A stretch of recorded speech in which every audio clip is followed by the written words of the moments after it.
Hello, and thank you for joining us for this episode of Talking About Rock, sponsored by School of Rock, Rochester, New York. You can catch all our interviews on all the streaming platforms, wherever you get your podcast, and subscribe to our YouTube channel so you don't miss an episode.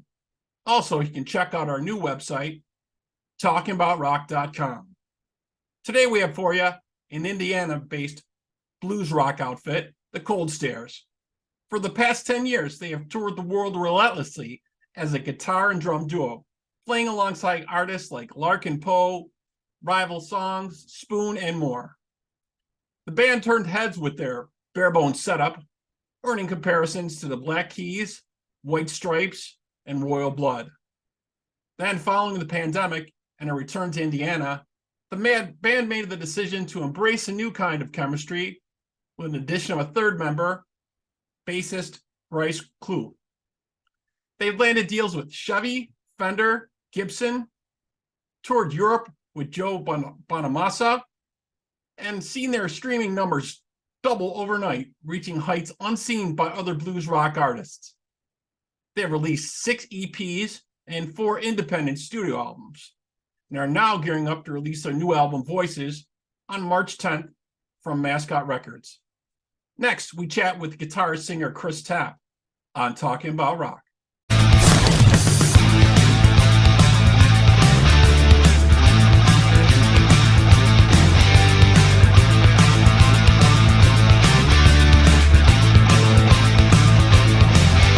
Okay, let's welcome Chris Tapp from the Cold Stares to the show. Chris, how are you, man?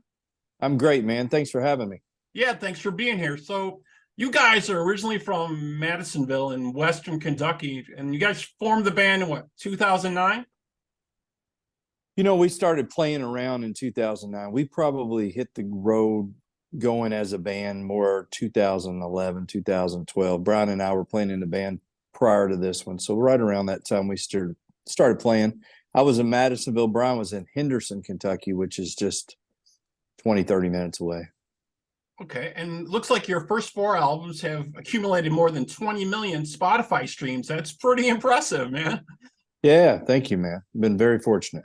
Yeah, you guys have had a lot going on. I mean, besides that, 2012, you released A Cold Wet Night and A Howling Wind. You sold over 25,000 copies. You reached #1 on Amazon's Music Blues Rock Albums chart. Another very impressive thing. You also did, you had your title track from Headbent in 2017 was used in a Dodge commercial. Tell us a little about that. That's really cool. Yeah, Scott at Small Stone Records. That album came out on Small Stone, which is a label out of Detroit, and we had a couple good syncs on there. We had that song. We had a song that made it to. We had the Dodge commercial. We had ESPN. Yeah, I was going to ask you about that next. Yeah, you had the 2018 Mountain album with Sleeping with Lions, which used in the Animal Kingdom on TNT, a Monster Energy commercial, and ESPN and the X Games. You guys have been a little all over here, it looks like, really starting out. That's great. You have to kind of hit it at all angles just to kind of get your head above water these days. But yeah, we've been very, very lucky and very blessed with some of these placements. They definitely help. Well, the music is definitely outstanding. There's no doubt about it. And definitely the audience is loving it for sure. You know what I mean? You made Amazon bestsellers list in the hard rock category also in 2019 with Ways. Yep. You know, it's been nonstop. I mean, I could keep going. You guys have got a lot of accomplishments going on. Your song Mojo Hand is the trailer song for Cyberpunk 2077. I know a lot of video game fans are waiting for that game for a long time to come out. I know my son was. He's a big video game fan. You know, you got over 10 million streams on YouTube. That's outstanding, man. It's just great.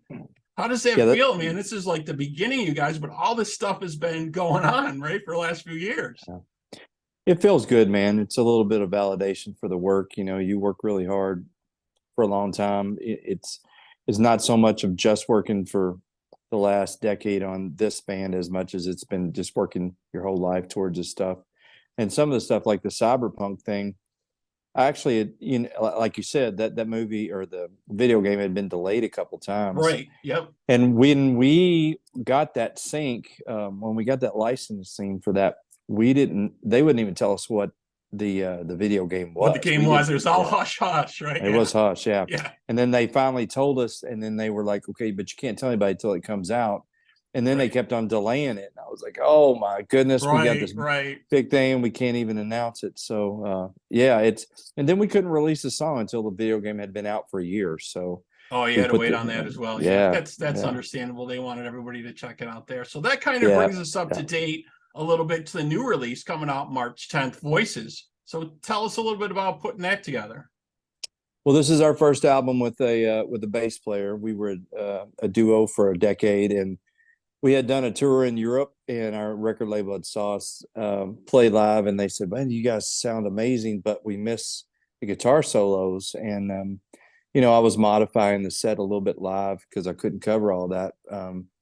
And we just decided to go in and make a record knowing that we were going to be a three-piece, and knowing, me being able to write the album a little bit more based on knowing that I'd have somebody to cover on the bass. So we got Bryce Clee in the band in December and went in. We did 2 gigs with him and went right in the studio and did the record. And we're really, really excited about this one. Really proud of it. It's got a lot of different aspects to it, a little bit different than the last record, Heavy Shoes, which was a little bit more tightly grouped songs. These are a little bit all over the place, and it's kind of what we were going for now that we had Bryce, just kind of spread out and do some different things. So right. Excited. Yeah, a little bit of everything. So I was checking out some of your earlier tracks. I really liked Anyway the Wind Blows. Video is very cool for that. Obviously, real catchy, gets your attention, but the new tracks are also outstanding, man. Like, I was listening to The Joy.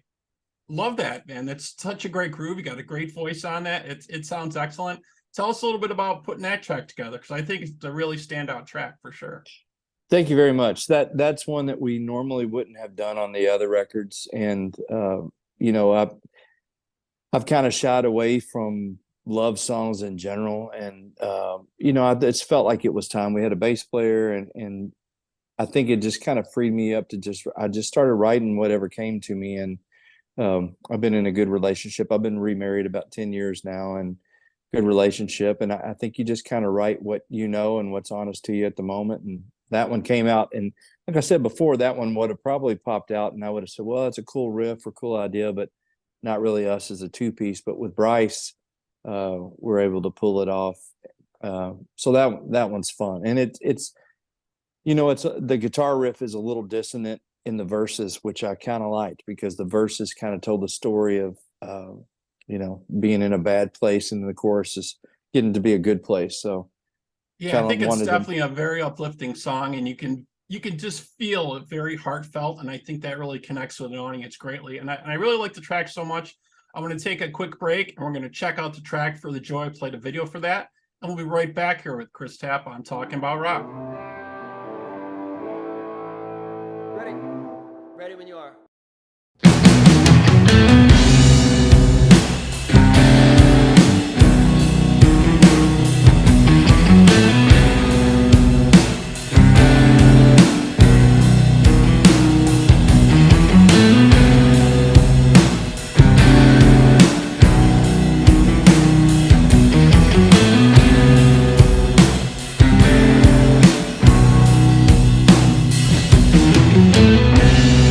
Times when every day was so dark and cold,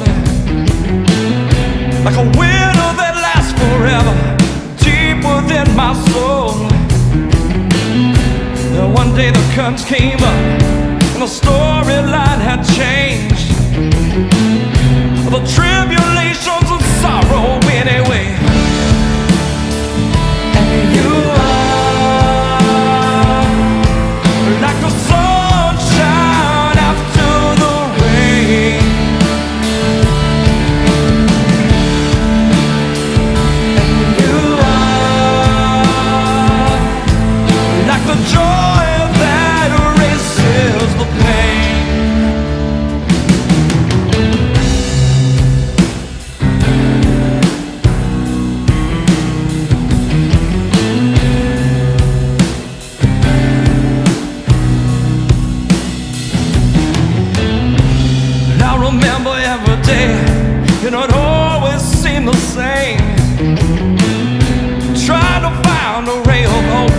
something's gonna change. Then one day I saw your smile, the clouds parted above. I traded all my sorrow for your love. And you are like the sunshine after the rain. And you are like the joy that erases the pain.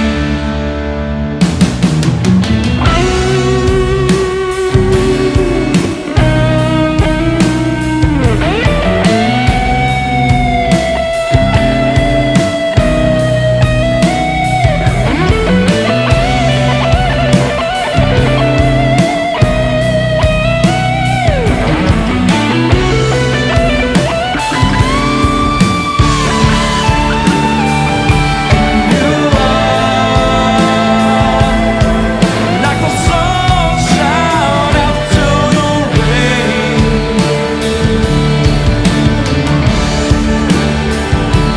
You are like the joy that erases the pain.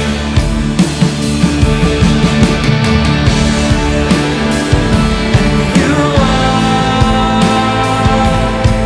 like the sunshine after the rain.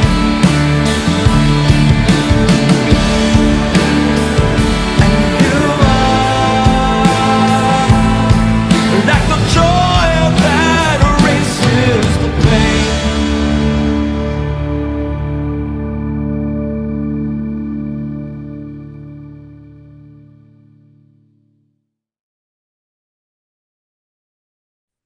Okay, we're back here on Talking About Rock with Chris Tapp. Just checked out the video for The Joy. Like we were talking about, just an outstanding track, you know, really, really heartfelt, really gives you a lot of feeling through that, you know, a lot of positivity, you know, I think comes through in that. And the just the like you were saying, you know, basically the joy is what it shows for sure. Thank you, man. I appreciate that. Yeah, excellent. So, and you have another track out that's releasing now. You got Throw the Stone out now also. You want to tell us a little bit about that track? That's the new release actually, right? That's the latest release. So we've had Nothing But the Blues, Come For Me, Throw That Stone, and Joy. So 4 singles leading into the album, and it's put us over 1 million streams before the album's released. So that's been great. That is Uh, outstanding. Yeah. So throw- do they have like a tentative date maybe for the album? Or are they gonna Yeah, wait a little it's- while or? No, it's March 10th. So we're Oh, that's right. about a We're month- talking about that. That's right. Okay. Yeah, we're just Yep. about a month away, and we got a lead single that comes out with the album called "Got No Right," which is going to be a fun one too. We've got a video for that one coming too. "Throw That Stone" was one I kind of had in my head for a while. I like to put a couple kind of rootsy things on every record. I was a big influences. Mine was a lot of the old blues artists that kind of did a gospel blues type thing, and I kind of just reimagined some just kind of that story from the Bible about the stones being thrown. You know, let the first person without sin throw the stone. Cast but I the kind of first stone. Yeah. kind of reimagined it in an old west type environment where, you know, back in the old west, the judge and jury a lot of time was much different than it is today, and just trying to be in a position of not being judgmental about things. And, you know, it could easily be you on the other side of things. So just kind of took that viewpoint and just went old school with it. So Yeah, it's very cool. I checked out the video for that as well, and you folks need to check that out too. Check out the video for Throw the Stone. Really cool. Like you said, you know, harken back to the Old West stage and a lot of cool graphics in there. Really, really neat. So the album's coming out March 10th. And then what's next for you guys? You got some dates lined up already, or what's the plan of attack, as they say? Yeah, we're on tour right now, off and on. We've got some big release parties March 10th and 11th, and then we've got a Midwest run in the States, and then a kind of a mid-South run out through Kansas City and below that. And then in May, we leave for Europe again. So we're over there for almost a month. We come back for a week or two, and then we go back to Europe in July, we're headlining the second stage at the Maiden Stone Festival Oh, in excellent. Kent, in England, which is the replacement for the Ramblin' Man Festival, if you've heard of that one. So that one's going to be good. And we're going to do some touring in the UK then, and then back states, more touring. And then this fall, we're planning on dropping another record probably in October. So Excellent, excellent. You guys are so busy. So if folks want to check out more about you, should they visit your website or on social media? Where should they check you out? yeah, it's all just, if you check out the website, it's thecoldstairs.com. All the social media stuff is just backslash the Cold Stairs.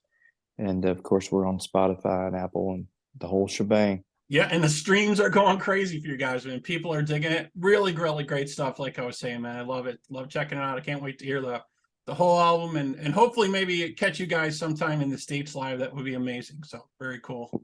Would love that. Yeah, definitely, definitely. All right. And thank you so much for being on the show today. We really appreciate it so much. And if you folks out there have comments or questions for us, please feel free to email us at talkingaboutrock@gmail.com. You can like us and follow us on all the social media platforms and check out the video for this interview on our YouTube channel. And it'll be also streaming on all the platforms as well. Chris, again, thanks for being with us today, man. Absolutely. Thanks for having me again. All right.